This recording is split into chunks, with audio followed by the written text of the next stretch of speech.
नमस्कार दोस्तों, ये video editorial compilation for mains का पार्ट है। आप प्लेलिस्ट में जाके एडिटोरियल की वीडियोस पेपर वाइज और टॉपिक वाइज देख सकते हो।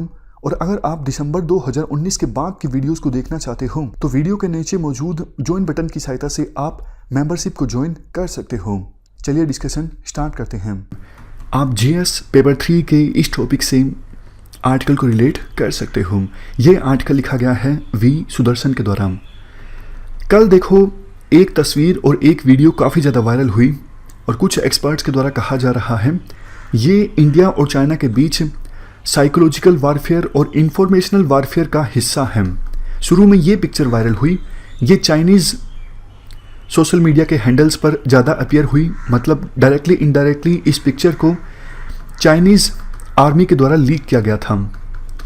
इस पिक्चर को देखने से ऐसा लगता है ये आईटीबीपी के जवान हैं और इनको डिटेन किया हुआ है चाइना की आर्मी ने। इनके पैर बंधे हुए हैं और पिक्चर लेटेस्ट लगती है क्योंकि चाइनीज सोल्जर्स ने मास्क लगाया हुआ है।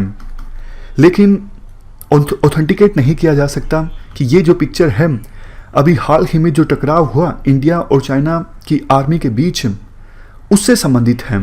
लेकिन देखने से ऐसा लगता है, हो सकता है ये चाइना के प्रोपेगेंडा का एक हिस्सा हो। दूसरी तरफ ये वीडियो काफ़ी ज़्यादा वायरल हुई। इस वीडियो में ये जो जीप है, मतलब पता नहीं एक्चुअली मिलिट्री टर्म्स में इसे क्या कहते हैं, इसको डैमेज किया जा रहा है इंडियन फोर्सेस के द्वारा। और इस वीडियो में ये भी पता लगता है कि एक जो चाइनीज सोल्जर है उसको डिटेन किया हुआ है हमारी फोर्सेस के द्वारा। आपस में पत्थरबाजी चल रही है।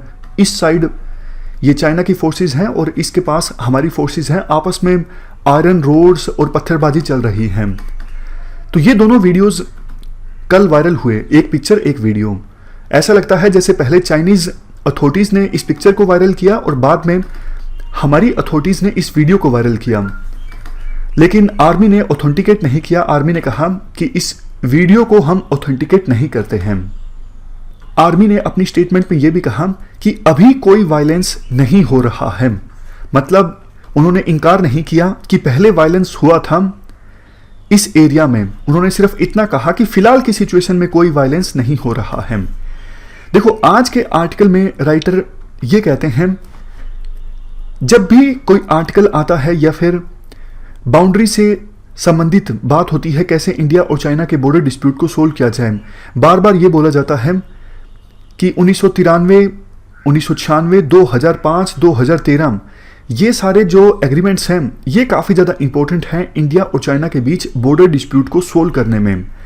राइटर कहते हैं देखो ऐसा नहीं है। एग्जाम्पल देते हैं 1993 के एग्रीमेंट का। 1993 के एग्रीमेंट में ये कहा था कि बॉर्डर पर अगर पीस मेंटेन करनी है, जब तक कि कोई फाइनल सॉल्यूशन नहीं निकल के आता है, तब तक जो LAC है यानी लाइन ऑफ एक्चुअल कंट्रोल, इसको ऑब्जर्व किया जाए और लाइन ऑफ एक्चुअल कंट्रोल के आसपास दोनों साइड्स में कोई भी एक्टिविटी ना हो। इसके बाद 1996 के एग्रीमेंट में यह भी कहा गया कि दोनों देश LAC के पास अपनी डिप्लॉयमेंट को डिक्रीज करेंगे, यानी ज़्यादा ट्रूप्स को यहां पर डिप्लॉय नहीं करेंगे और LAC के 10 किलोमीटर के आसपास दूसरे एयर इंट्रूजन भी नहीं होगा। जैसे मतलब एयरक्राफ्ट भी नहीं भेजा जाएगा किसी देश के द्वारा LAC के दोनों साइड 10 किलोमीटर तक। राइटर देखो एक बहुत बड़ा इंपॉर्टेंट क्वेश्चन रेज करते हैं। राइटर कहते हैं कि भैया LAC कहाँ है? यही तो दिक्कत है ना। लाइन ऑफ एक्चुअल कंट्रोल को लेके भी जो परसेप्शन है दोनों देशों की अलग अलग है। होना यह चाहिए था 1993 के एग्रीमेंट में यह तय होता कि जहां पे जिस देश की मिलिट्री अभी डिप्लॉय है उससे आगे नहीं जाएगी। यह होना चाहिए था इस एग्रीमेंट में, तब ताकि डिप्लॉयमेंट को फ्रीज किया जा सकता और किसी भी देश की आर्मी आगे ना बढ़ती। लेकिन ऐसा नहीं हुआ। हुआ ये कि LAC को ऑब्जर्व किया जाएगा। भाई दिक्कत तो यही है ना। LAC को लेके चाइना की अलग सोच है। चाइना को लगता है कि LAC आगे है, इंडिया को लगता है कि LAC आगे है, तभी तो बार बार टकराव पैदा होता है ना। तो इस एग्रीमेंट के साथ आप कैसे बॉर्डर डिस्प्यूट को सोल्व करोगे? इसके बाद एक और कमी बताते हैं। 1996 के एग्रीमेंट में जो आर्टिकल 12 है, आर्टिकल 12, इसमें कहा गया है कि एग्रीमेंट देखो तब फोर्स में आएगा अगर रेटिफिकेशन हो जाता है। मतलब जब देखो इंस्ट्रूमेंट ऑफ रेटिफिकेशन को एक्सचेंज कर लिया जाता है तो 1996 का एग्रीमेंट ये फोर्स में आ जाएगा। लेकिन अभी तक यही क्लियर नहीं है कि कब ऐसा हुआ, कब 1996 के एग्रीमेंट के इंस्ट्रूमेंट ऑफ रेटिफिकेशन को आपस में एक्सचेंज किया गया। इवन देखो 2003 में कोशिश की गई थी कि इंडिया को जो लगता है कि मैप ये होना चाहिए और चाइना को जो लगता है मैप ये होना चाहिए, इसको आपस में एक्सचेंज किया जाए। कम से कम उतने एरिया पर तो लड़ाई ना हो जहां पर दोनों का जो परसेप्शन है वो आपस में कन्वर्ज कर रहा है। मैं आपको एग्जांपल देता हूं, मान लीजिए ये इंडिया चाइना मैप है। इंडिया को लगता है कि हमारा एरिया इतना है, चाइना को लगता है हमारा एरिया इतना है, तो कम से कम इस एरिया पर तो कोई विवाद नहीं होना चाहिए और चाइना के इस एरिया पर कोई विवाद नहीं होना चाहिए। तो ये जो एरिया है जिसको लेके परसेप्शन अलग अलग है, यहां पर या तो ऐसा कुछ डिसाइड हो कि दोनों देशों की आर्मी अभी फिलहाल पेट्रोलिंग कर सके, या फिर ऐसा डिसाइड हो कि यहां पर किसी देश की आर्मी ना जाए। तो ये तभी पॉसिबल होगा ना जब दोनों देश ठीक ढंग से मैप्स एक्सचेंज करेंगे कि हमारे हिसाब से मैप यह होना चाहिए, चाइना बोले हमारे हिसाब से मैप यह होना चाहिए। तो दोनों मैप्स में वेरिफिकेशन की जाए कि इतने एरिया को लेके कोई विवाद नहीं है और बाकी एरिया को लेके क्या किया जाना चाहिए वो हम डिसाइड कर लेते हैं। लेकिन देखो ठीक से मैप भी एक्सचेंज नहीं हुए हैं।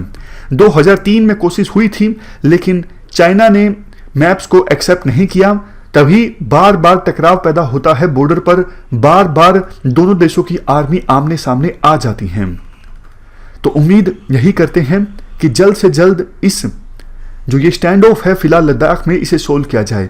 देखो एक बात मैं आपको बताऊं, चाइना वाले ना जानबूझ के अभी बॉर्डर डिस्प्यूट को सोल्व करने की जल्दी में नहीं है।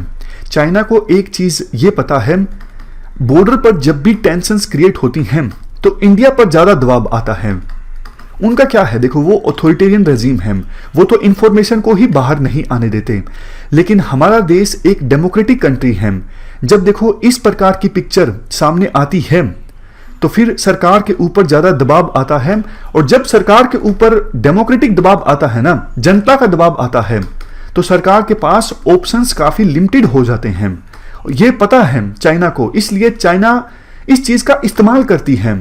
इंडिया के ऊपर जब भी कोई प्रेशर क्रिएट करना होता है, इंडिया को सिग्नल देना होता है, तो पैटर्न देखने को मिलता है कि चाइना की फोर्सेस हमारे एरिया में आती हैं या फिर उस एरिया में आती हैं जहां पे इंडिया की पेट्रोलिंग होती है, वहां पे चाइना इंफ्रास्ट्रक्चर क्रिएट करने की कोशिश करता है और टकराव पैदा होता है दोनों देशों की फोर्सेस के बीच।